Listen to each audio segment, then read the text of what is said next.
बिस्मिल्लाहिर्रहमानिर्रहीम। रब्बी इश्रह ली सदरी व यस्सिर ली अमरी वहलुल उक़दतम मिन लिसानी यफ़क़हू क़ौली। अल्लाहुम्मा rabbi ज़िदनी इल्मा। I am Shahzad Waheed और मैं आप लोगों से पंजाब ग्रुप ऑफ कॉलेजेस के इस प्लेटफॉर्म से चैप्टर नंबर 3 के साथ हाजिर हूँ। और आप लोग इस बात को जानते हैं कि हमारी बायोलॉजी के फर्स्ट ईयर का चैप्टर नंबर 3 है enzymes. What are enzymes basically? Enzymes biocatalyst हैं। यूनो की कैटलिस्ट कोई भी ऐसा सब्सटेंस है जो किसी केमिकल रिएक्शन की स्पीड को बहुत तेज कर सकता है। Same is the case with the enzymes. सिर्फ फर्क ये है कि वो एक्स वीवो होते हैं, यानी कि वो किसी लिविंग ऑर्गेनिज्म की बॉडी से बाहर अपना रोल प्ले कर रहे होते हैं। लेकिन अगर वही कैटलिस्ट किसी लिविंग ऑर्गेनिज्म की बॉडी के अंदर रोल प्ले करना शुरू कर दें तो हम उसे बोलते हैं कि एक बायोकैटलिस्ट है जो मेरी लाइफ के प्रोसेसेस को बहुत तेज कर सकता है। तो हम उसे नाम देंगे व्हाट, एंजाइम्स। अब एंजाइम की सिग्निफिकेंस को समझने के लिए आए डायनामिक वॉल पे चलते हैं।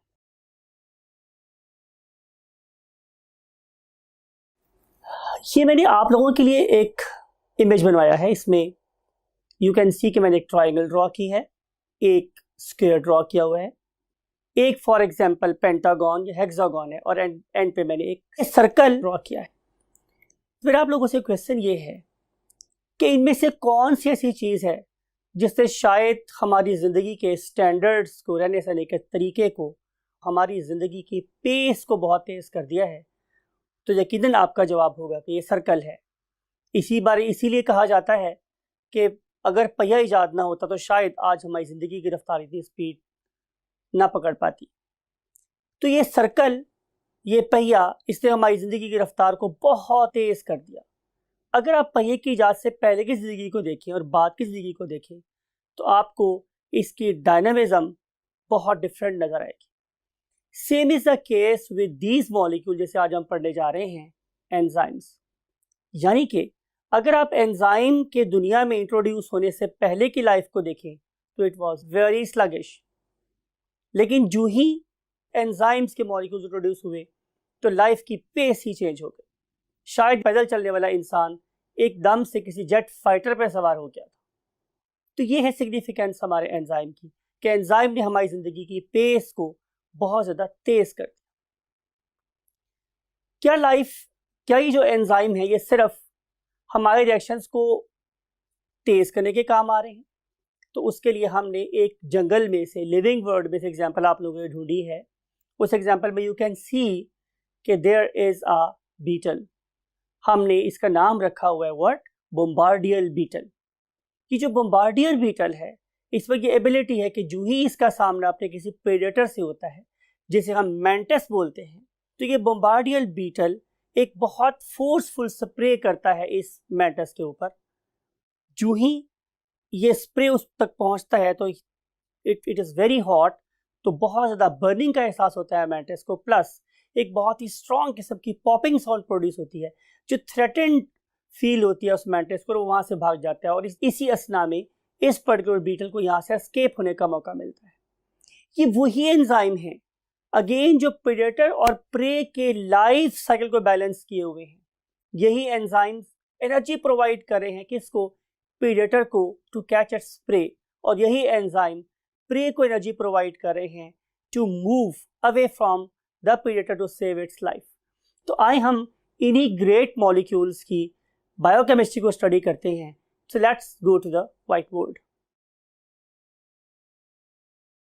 Most important thing is, students, your learning. To listen these words very carefully.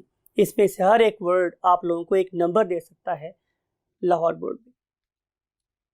So we have discussed very first point, that is what is basically enzyme and what was their importance. And now we want to move to the second step. और वो second step student है कि you should be able to define the enzymes. So we are going to write definition of enzymes. So enzymes are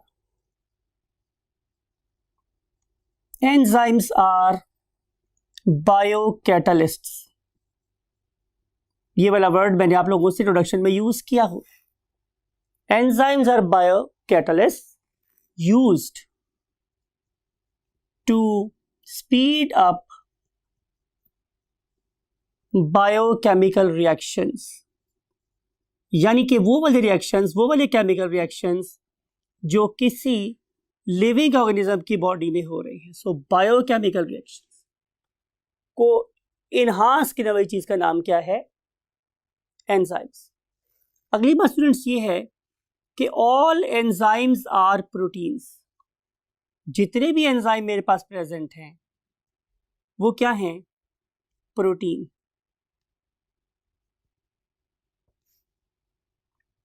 right? आप लोगों ने chapter number 2 में protein के ही टॉपिक बेस्ड ये स्टडी किया था कि ये जो एंजाइम्स हैं ये ग्लोब्यूलर प्रोटीन है, फाइब्रस प्रोटीन नहीं है, rather globular proteins. Mean to say कि they have some ball like structure with few dents and some cavities or holes in it, something like a lock. जैसे मेरे पास एक lock है तो आपको नजर आता है कि लॉक एक स्पेसिफिक सिमेट्रिकल शेप है जिसके अंदर एक कैविटी है और उस कैविटी के अंदर अपनी की को इंसर्ट कर सकते हैं. So it is basically a globular protein with few dents and depressions in it. उसके बाद हम देखेंगे कि how we can make enzymes. तो हम अब इस पॉइंट को स्टडी कर रहे हैं, that is making of enzyme. मैंने वहां पे ब्लैक से लिखा हुआ है तो यहां पे लिखा हुआ ब्लैक के साथ, मेकिंग ऑफ एंजाइम्स.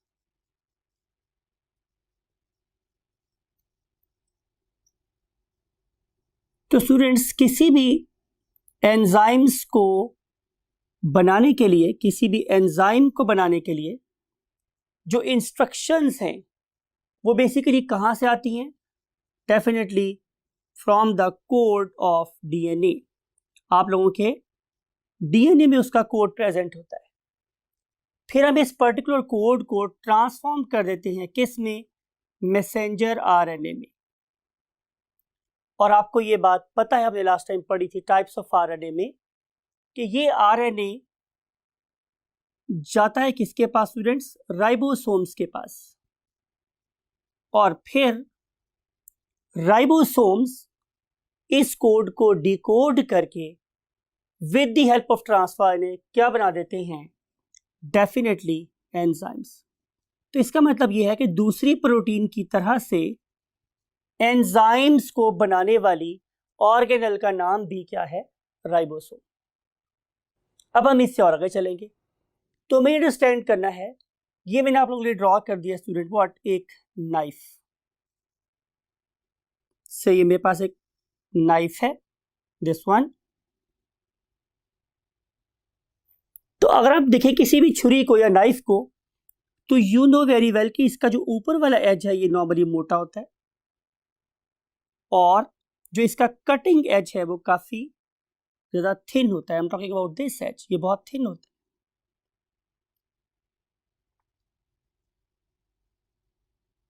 अब आप जरा मुझे सोच के बताएं स्टूडेंट्स कि क्या मैं किसी चीज को यहां से कट कर सकता हूं? तो आंसर इज नो.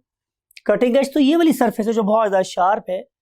ये मेरा नाइफ भी हो सकता है, ये मेरा चॉपर जिससे मैं कीमा बनाता हूं वो भी हो सकता है. तो क्या ये सारे का सारा स्ट्रक्चर इस्तेमाल हो रहा है कटिंग में? तो answer is no. Only few molecules of this iron structure, इस आयरन स्ट्रक्चर के थोड़े से मॉलिक्यूल्स जो बिल्कुल इसके इस लोअर एज पे प्रेजेंट है, सिर्फ वो चीज को कट करने में इस्तेमाल हो रहे हैं.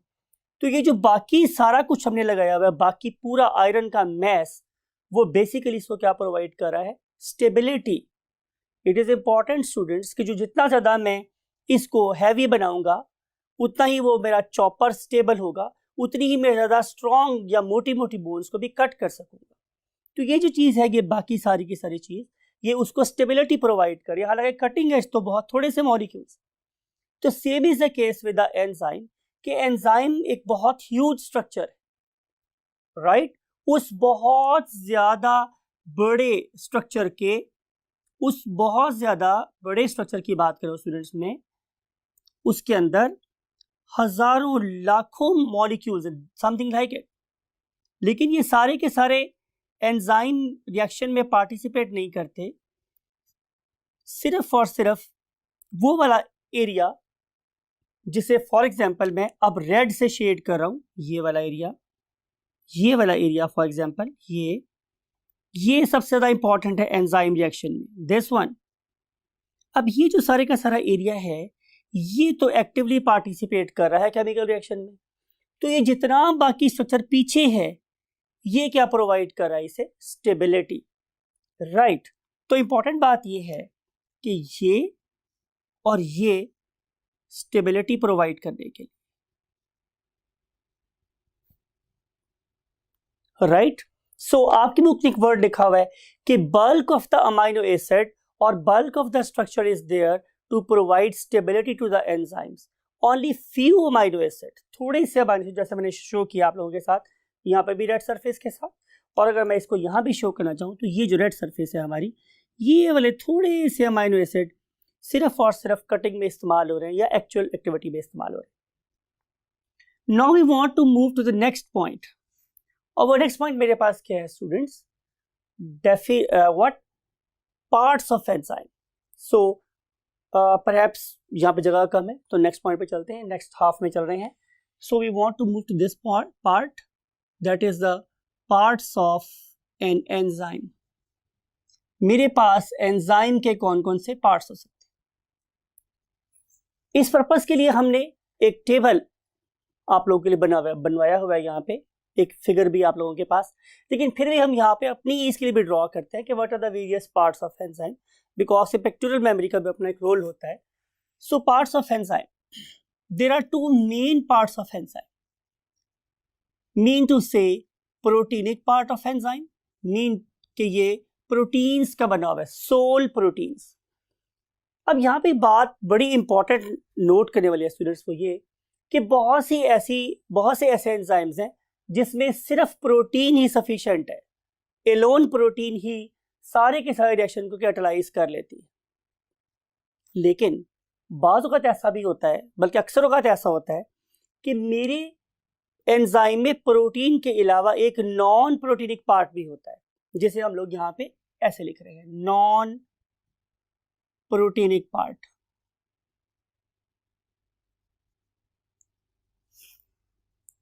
इसकी मिसाल हम यूं ले सकते हैं कि जैसे अगर आप लोगों के पास एक की है, तो की सारी की सारी लोहे की बनी होती है, लेकिन उसके एंड पे थोड़ा सा प्लास्टिक भी लगा होता है ताकि आपको पकड़ने में आसानी हो, उसकी ब्यूटी बढ़ जाए।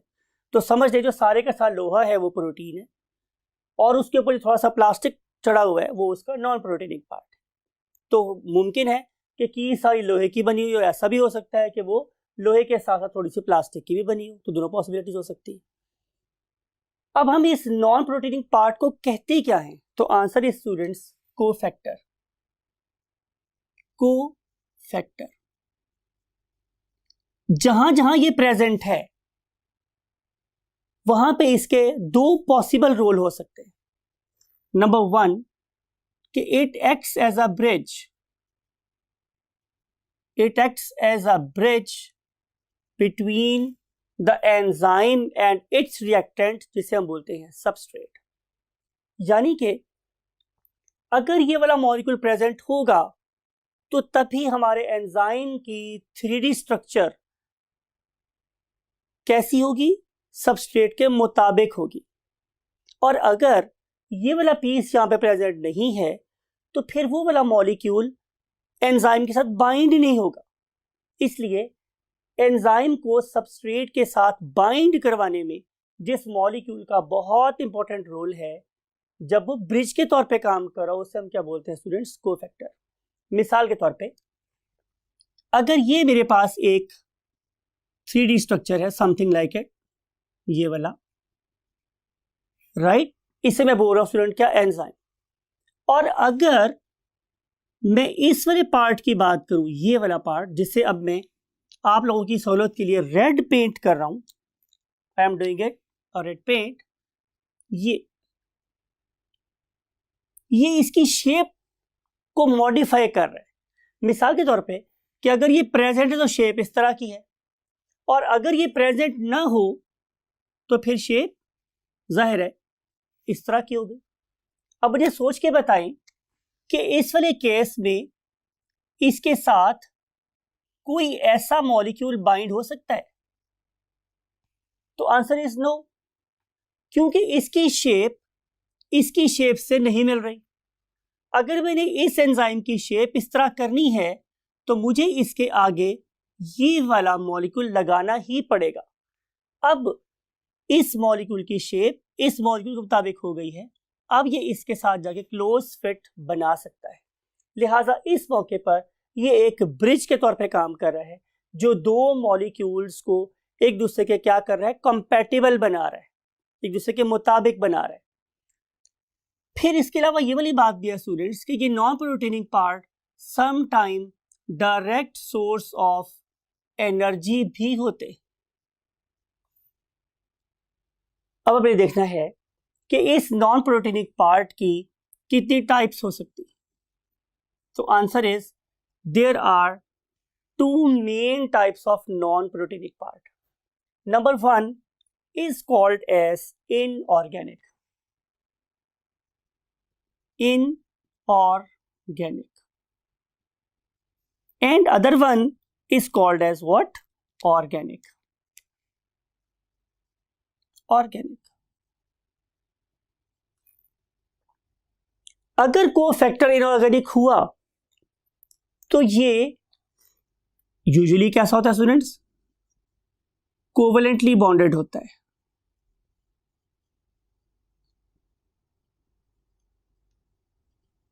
मीन्स कि ये फर्मली अटैच्ड है।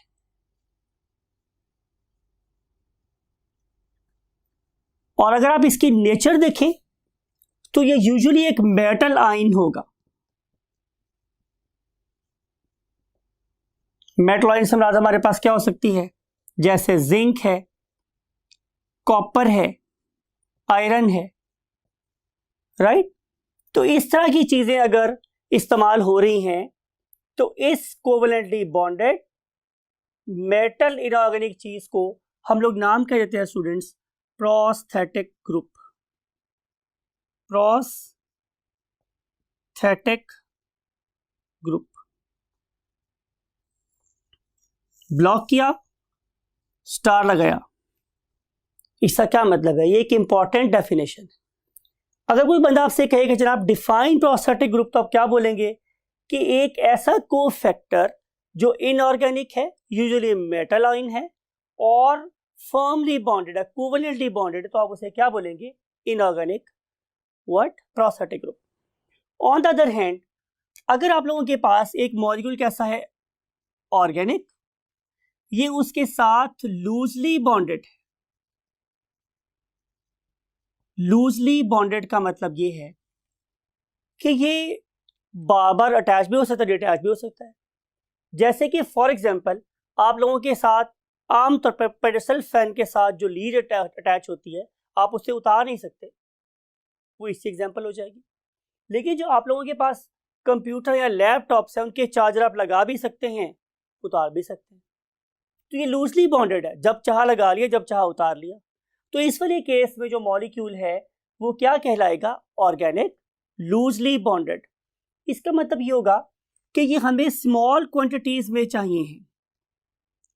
क्यों ये स्मॉल क्वांटिटीज में चाहिए?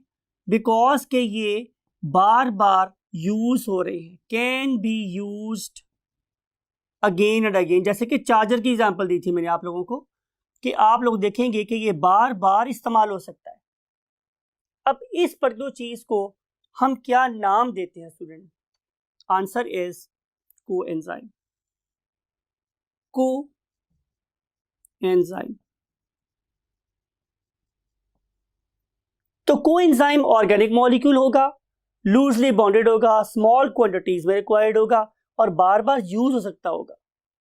इसकी बेस्ट एग्जांपल हमारे पास क्या है? विटामिन्स। सो अब आपको समझ आई होगी कि मुझे विटामिन्स बहुत कम क्वांटिटीज में क्यों रिक्वायर्ड होते, राइट? क्योंकि वो बार बार यूज हो सकते हैं। Another best example of coenzyme is FADH2 or NADH2. ये भी हमारे पास डेफिनेटिव विटामिन की एग्जाम्पल है. तो ये स्टूडेंट्स हमारे पास व्हाट इस टॉपिक का part, that is the parts of the enzymes. Now we want to move to the next concept. वो नेक्स्ट कॉन्सेप्ट क्या है स्टूडेंट्स कि what is the difference between apoenzyme and holo enzyme. ये concept बड़ा important है students, तो आपने इसको बड़े गौर से अंडरस्टैंड करना है. अल्लाह रब्बुल इज्जत ने हमारी बॉडी में एंजाइम्स को यूज के टाइम पे एक्टिवेट किया है. जब जरूरत हुई तो उसको एक्टिवेट कर लिया, और जब जरूरत नहीं है तो उसे दोबारा से बंद कर लिया. इसकी बेस्ट एग्जांपल आपका ये टीचर है. आपने देखा कि मैं मार्कर को यूज नहीं जब कर रहा होता तो मैंने हमेशा उनको प्लग किया होता. क्या इस फॉर्म में मैं इसे लिख सकता हूं? तो आंसर इज नो. इसका मतलब है कि ये मार्कर की इनएक्टिव फॉर्म है. तो जब मार्कर इनएक्टिव फॉर्म में प्रेजेंट है और मैं इसे एनालॉगस समझ रहा हूं किसके, एंजाइम के, तो ये कहलाएगा एपो एंजाइम.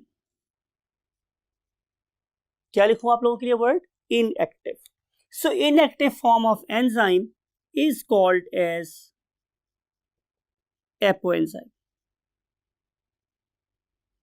लेकिन अगर मैं एंजाइम के सारे कंपोनेंट्स पूरे कर दूं, यानी कि अगर उसको चाहिए प्रोस्थेटिक ग्रुप तो मैं इसे प्रोस्थेटिक ग्रुप लगा दूं, अगर उसे चाहिए कोएंजाइम तो मैं इसे कोएंजाइम दे दूं, उसे चाहिए एक्टिवेटर तो एक्टिवेटर दे दूं. तो मुझे से जो चीजें चाहिए अगर मैं उसे वो चीज प्रोवाइड करके फुली रेडी कर दूं. मिसाल के तौर पे ये 4 चीजों का बना हुआ है. बाहर वाला पाइप, अंदर इसके रिफिल, आगे लिखने वाली राइटिंग टिप और कैप. मैं सब चीजें रेडी कर लूं और उसके बाद इसको इस फॉर्म में कन्वर्ट कर लूं तो अब ये एक्टिव हो गया. राइट. ये एक्टिवेटेड एंजाइम क्या कहलाता है? Hollow enzyme. This is the activated enzyme. इसकी जो बेस्ट एग्जांपल येलो बॉक्स में आप लोग बुक में गिवन है वो ये है कि जब आपका स्टमक खाली है तो उस टाइम पे आप लोगों का प्रोटीन डाइजेस्टिंग एंजाइम इनएक्टिव होता है. उस इनएक्टिव एंजाइम को स्टूडेंट्स हम क्या नाम देते हैं? Pepsinogen. What is the name? Pepsinogen. ये inactive form of enzyme. Important, inactive form of enzyme. On the other hand ये जो मेरे पास एक्टिवेटेड एंजाइम है इसके नाम स्टूडेंट मेरे पास क्या है? पेप्सिन.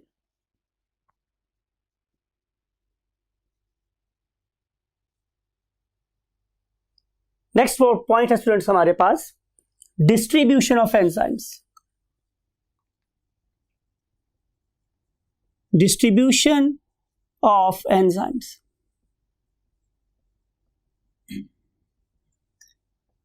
तो पहली बात स्टूडेंट्स ये है कि इमेज आपको नजर आ रहा है. इस पर्टिकुलर इमेज में सबसे पहले आपको एनिमेट होता हुआ, ग्लो करता हुआ नजर आ रहा है क्या? साइटोप्लाज्म. तो इस वाले केस में जो एंजाइम्स हैं वो यूनिफॉर्मली डिस्ट्रीब्यूटेड होते हैं. Uniformly distributed in cytoplasm. जाहिर है ये वाले एंजाइम्स जनरल एंजाइम्स होंगे. डिफरेंट किस्म के ऑर्गेनेल्स को और साइटोप्लाज्म को चाहिए होंगे तो नेचर ने इसको फ्रीली डिस्ट्रीब्यूट कर दिया, सूप में भेज दिया कि जहां जहां रिक्वायर्ड है भाई तुम पहुंच जाओ. लेकिन ऐसा भी होता है कि बहुत सारी रिएक्शंस हमारे ऑर्गेनेल स्पेसिफिक है. For example you know very well कि अगर आपके पास क्लोरोप्लास्ट हो जो कि सिर्फ और सिर्फ प्लांट सेल्स में होता है तो you know it can be identified by it's green colour. तो इस ग्रीन पिगमेंटेड ऑर्गेनेल के साथ वो सारे के सारे एंजाइम्स एसोसिएटेड हैं कि जो रिक्वायर्ड हैं किस में, फोटोसिंथेसिस में।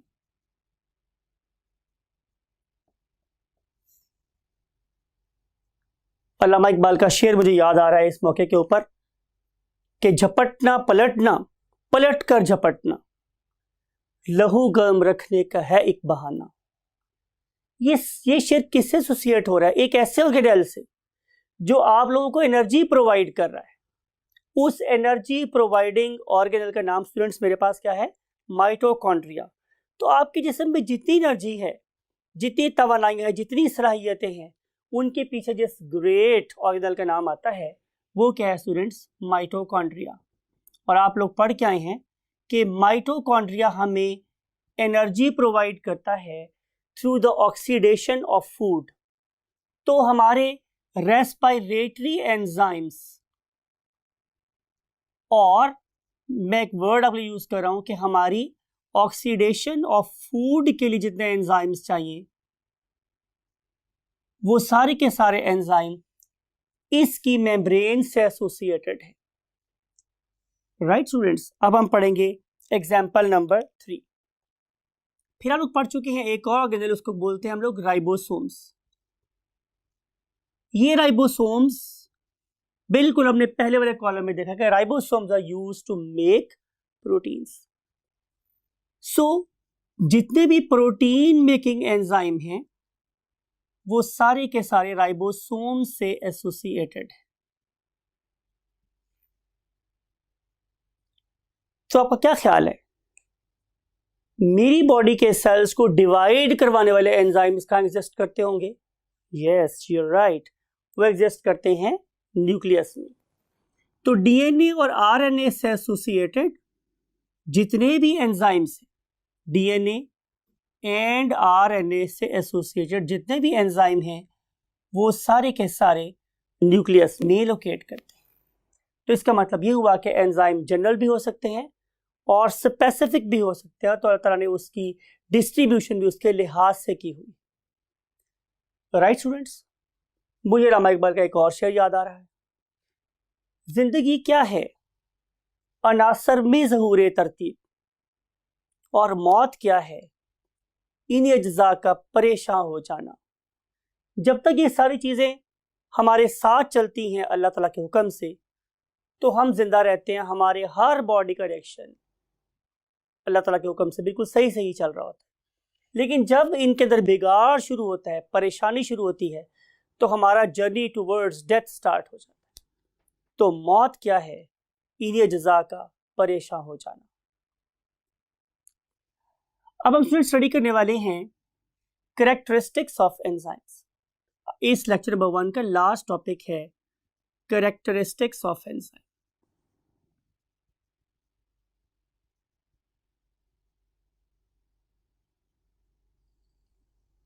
तो पहला फीचर हमारे पास क्या है स्टूडेंट्स, कि ऑल एंजाइम्स आर प्रोटीन्स। जो मोस्ट इंपॉर्टेंट चीज है स्टूडेंट्स वो क्या है? प्रोटीन। हाँ, प्रोटीन के साथ नॉन प्रोटीनिक पार्ट्स भी अटैच हो सकते हैं। So we can use same thing plus non proteinic parts. हमारे पास इसके नॉन प्रोटीनिक पार्ट्स भी हो सकते हैं। राइट? दूसरी बात मेरे पास स्टूडेंट्स क्या है कि एंजाइम्स हमेशा स्पेसिफिक होते हैं। Enzymes are specific in nature. क्या मतलब होगा स्पेसिफिक इन नेचर का? चैप्टर नंबर 2 में आप पढ़ के आए हैं कि मेरे पास 3 बेसिक किस्म के न्यूट्रिएंट्स है, कार्बोहाइड्रेट्स, लिपिड्स और प्रोटीन्स। तो वो वाला एंजाइम जो कार्बोहाइड्रेट को डाइजेस्ट कर सकता है वो लिपिड को डाइजेस्ट नहीं कर सकता, जो लिपिड को कर रहा है वो प्रोटीन को डाइजेस्ट नहीं कर सकता, जो प्रोटीन को कर सकता है वो लिपिड और कार्बोहाइड्रेट को नहीं कर सकता। तो इस लिहाज से एंजाइम अपने रिएक्शन में बहुत स्पेसिफिक है।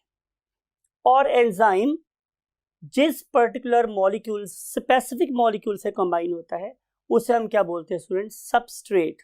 तो थर्ड पॉइंट ये है कि enzymes react very specific molecule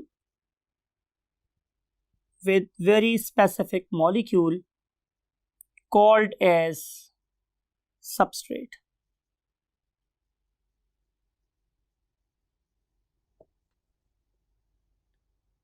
अगर हम इसको किसी डायग्राम से शो करना चाहें तो स्टूडेंट्स ये मेरे पास एक एंजाइम है और इसके साथ हम कंबाइन करने वाले हैं एक सबस्ट्रेट को, समथिंग लाइक इट ऐसे। अगर इसकी शेप इससे कोरेस्पॉन्डिंग नहीं होगी तो ये एंजाइम इससे कभी रिएक्ट नहीं करेगा, और जब ये दोनों आपस में मिल जाते हैं तो इनके मिलने से बन जाता है स्टूडेंट्स क्या, एक एंजाइम सबस्ट्रेट कॉम्प्लेक्स। अगली बात स्टूडेंट क्या है, फोर्थ प्रॉपर्टी ये है कि enzymes do not use up in a reaction, उसमें इस्तेमाल नहीं होंगे। और इसके लिए हम ऊपर वाली फिगर को ही फर्दर कंटिन्यू कर रहे हैं कि यू मे सी कि इस वाले केस में जो एंजाइम है वो दोबारा से एज सच वापस निकला है रिएक्शन में से बाहर, लेकिन जो मेरा सबस्ट्रेट था वो डिवाइड हो गया है into two products, product number 1 and product number 2 used as P1 and P2। तो आपने देखा कि ये सबस्ट्रेट दो प्रोडक्ट्स में कन्वर्ट हो गया, लेकिन एंजाइम को कुछ भी नहीं हुआ। तो इसलिए मैंने क्या वर्ड यूज किया है कि enzymes do not use up in a chemical reaction, और enzymes do not contribute in a reaction. Contribute नहीं कर रहे हैं, कैसे? फिजिकली। अगर रिएक्शंस फिजिकली कंट्रीब्यूट नहीं कर रहे तो फिर एंजाइम का काम क्या है? तो आंसर इज दिस कि enzymes lowers energy of activation. Energy of activation को लो कर देते। मिसाल के तौर पे अगर मैं किसी दुकान पे शॉपिंग के लिए जाऊं और वो मुझे कहे कि जनाब ये चीज़ फॉर एग्जांपल 100 रुपए की है, और मैं उसे इस बात पे राज़ी कर लूं कि मुझे वो चीज़ 70 रुपए पे दे दे मिसाल के तौर पे, तो इसका मतलब है कि मैंने उसे एक्टिवेट कर लिया कि वो चीज़ लो प्राइस पे सेल कर दे। अब आपको ये वाली बात भी पता है कि अगर किसी चीज़ की प्राइस कम हो जाए तो फिर वो ज़्यादा लोगों की बाइंग रेंज में आ जाती है, तो वो चीज़ की सेल बढ़ जाती है। यही बात यहाँ पर है कि जब एंजाइम किसी रिएक्शन में होने वाले मॉलिक्यूल्स को लो लेवल पर राज़ी कर लेता है तो फिर उसका प्रोडक्ट बढ़ जाता है। तो एंजाइम के काम करने की बेसिकली जो रोल है वो है जैसे कि वो सुलह करवा रहा है।